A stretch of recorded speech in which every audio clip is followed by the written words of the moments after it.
सरस्वती नदी के बारे में आपने कभी ना कभी जरूर सुना होगा, लेकिन आज तक इस नदी को देखने का सौभाग्य किसी को नहीं मिल पाया। वजह है सरस्वती नदी का रहस्यमय होना, जिसके त्रिवेणी संगम में मिलने से लेकर उसके लुप्त होने की कथाएं काफी मशहूर हैं।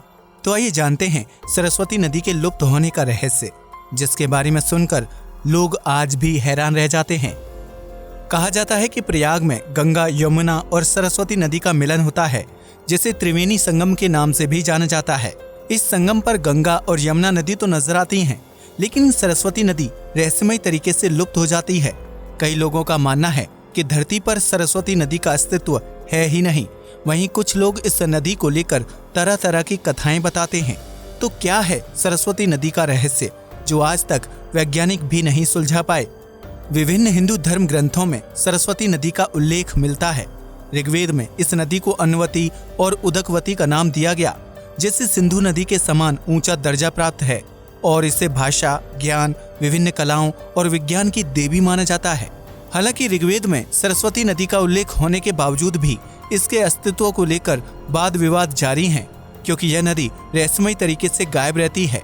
माना जाता है कि आज से हजारों साल पहले सरस्वती नदी हिमालय के ग्लेशियर से निकलती थी और पंजाब के पटियाला से होते हुए हरियाणा के अंबाला, कुरुक्षेत्र और कैथल के रास्ते त्रिवेणी संगम पर मिलती थी। इस नदी का जल कभी भी सूखता नहीं था और जहां जहां से सरस्वती नदी गुजरती थी, उन जगहों पर बड़ी मात्रा में ज्यादा खेती की जाती थी। इतिहासकारों की माने तो सरस्वती नदी का इतिहास हड़प्पा और मोहनजोदड़ो सभ्यता से भी पुराना है।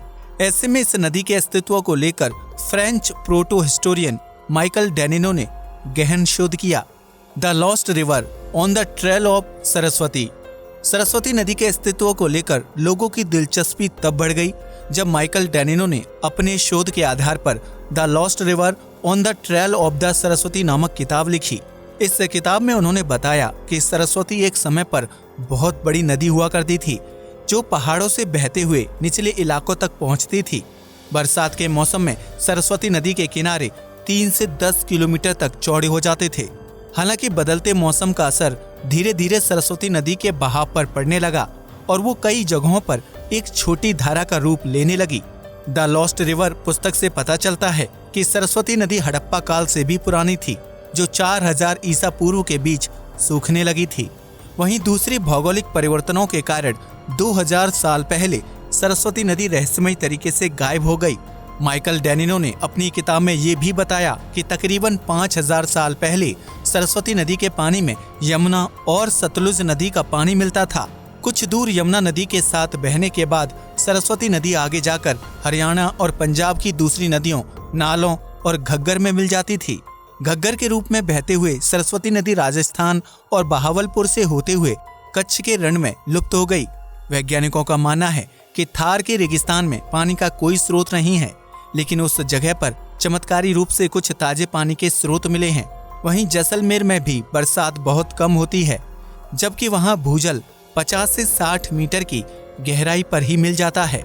साल भर भीषण गर्मी पड़ने के बावजूद भी इस इलाके के कुएं कभी नहीं सूखते, जिससे ये अंदाजा लगाया जाता है कि सरस्वती नदी के लुप्त होने के कारण उसका पानी भूजल में परिवर्तित हो गया।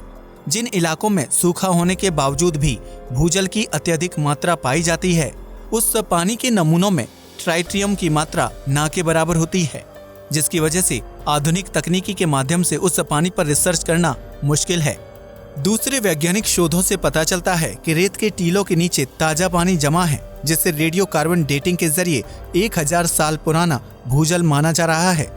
वैज्ञानिक ये भी मानते हैं कि टीलों के नीचे मौजूद पानी सूखे तल वाली सरस्वती नदी के ऊपर मौजूद हो सकते हैं। एक समय में सरस्वती नदी कारोबार और व्यापार को बढ़ाने का सबसे अच्छा रास्ता हुआ करती थी, जिसके किनारे पर लोगों की बस्तियां होती थी। लेकिन प्राचीन काल में आए बड़े भूकंप के झटकों ने उत्तर भारत की भौगोलिक स्थिति को पूरी तरह से बदल कर रख दिया, जिसकी वजह से सरस्वती नदी की धारा के पुराने रास्ते बदल गए। ऐसा भी माना जाता है कि पृथ्वी की आंतरिक संरचना में हुए बदलाव की वजह से सरस्वती नदी भूमिगत हो गई। जमीन के अंदर पानी के रिसाव के कारण धीरे धीरे सरस्वती नदी गायब हो गई और उसका पानी भूजल में तब्दील हो गया। सरस्वती नदी के गायब हो जाने के कारण उस दौरान संसार की सभी सभ्यताओं को वैश्विक सूखे का सामना करना पड़ा। परिणाम स्वरूप 2200 ईसा पूर्व में मेसोपोटामिया की सुमेरियाई सभ्यता पूरी तरह से खत्म हो गई। इसी दौरान मिस्र का पुराना साम्राज्य भी बदलती जलवायु के कारण समाप्त हो गया। माइकल डेनिनो की किताब में इस बात का भी जिक्र मिलता है कि सरस्वती नदी के अचानक लुप्त हो जाने के कारण राजस्थान का एक बहुत बड़ा इलाका बंजर हो गया। प्राचीन भारत का नक्शा देखने पर पता चलता है कि सरस्वती नदी का बहाव सिंधु नदी के रास्ते के आसपास था। ऐसे में केवल सिंधु नदी और उसकी सभ्यता ही नहीं बल्कि सरस्वती का इतिहास भी भारत में सबसे पुराना है। हालांकि अपने प्रवाह के दौरान सरस्वती नदी कभी गंगा नदी से मिली या नहीं, इस बात के पुख्ता सबूत नहीं मिलते।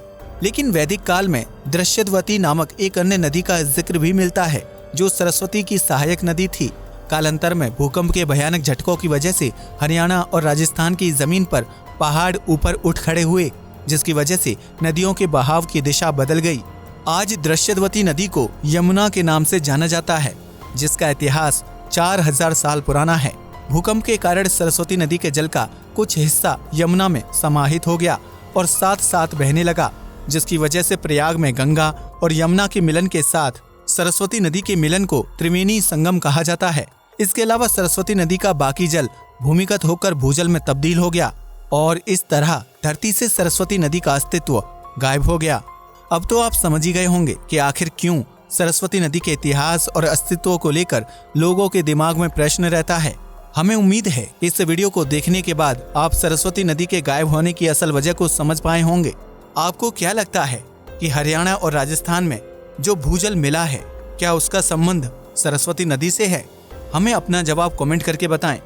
वीडियो पसंद आया तो इसे लाइक और शेयर करें, साथ ही चैनल को भी सब्सक्राइब करें और हमारे फेसबुक पेज को भी लाइक करें। नमस्कार दोस्तों।